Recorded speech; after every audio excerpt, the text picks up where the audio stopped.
আমরা আজ 2 মাস ধরে অনশন করতেছি খিলগা আনসার গেটে।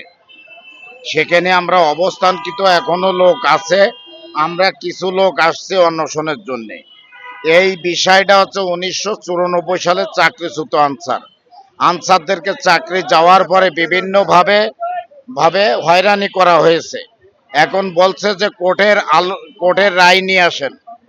আমি প্রথমে কোর্ট করি, ফৌজদারি কোর্ট, তারপরে জজ কোর্ট, তারপরে এসে আমি হাইকোর্টে দাঁড়াইছি। হাইকোর্টেও আমার রায় ভালো, জজ কোর্টেও আমার রায় ভালো, সুপ্রিম কোর্টে তারা আপিল করেছে। আপিল করার পরে সেখানে আমি রায় পাইছি। পাওয়ার পরে আমাকে এ পর্যন্ত তারা যোগদান করায় নাই। এই জন্যে আমরা অনেক লোক সেখানে অবস্থান করতেছে আজ 60 দিন। এই 60 দিন অবস্থান করাকালীনই এমনও ভাই আমার মেডিকেলে আছে, এমনও ভাই আছে আমার অসুস্থ হয়ে ওখানেই পড়ে রয়েছে, কিন্তু সরকার বিবেক বিবেচনা কিছুই করতেছে না।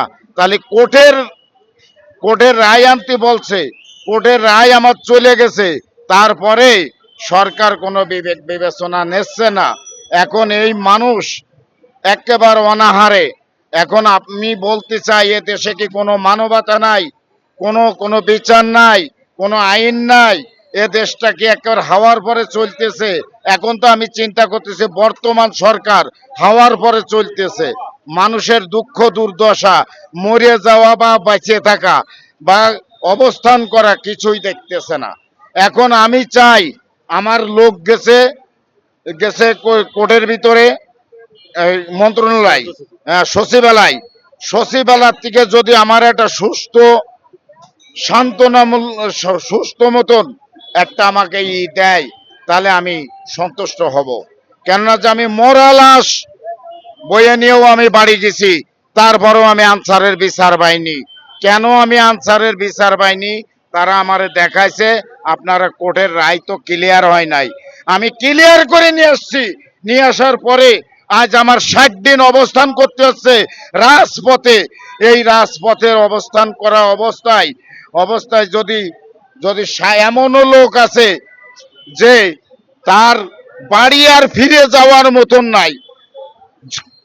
যদি এমন অবস্থা হয় সেই লোক বাড়ি না ফিরে যেতে পারে, মারা যায়, তাহলে আমি সরকারের কাছে আবেদন করব এই যে আপনার দেশে কি কোনো বিচার নাই, না কোনো আইন নাই, না কোনো ফলে আপনাদের দেখানো যুক্তি নাই যে আপনারা এই দেশের কোনো বিচার করতেছেন না?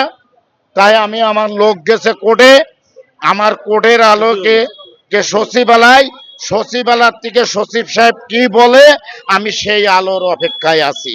এখনো আমি অবস্থান করতেছি।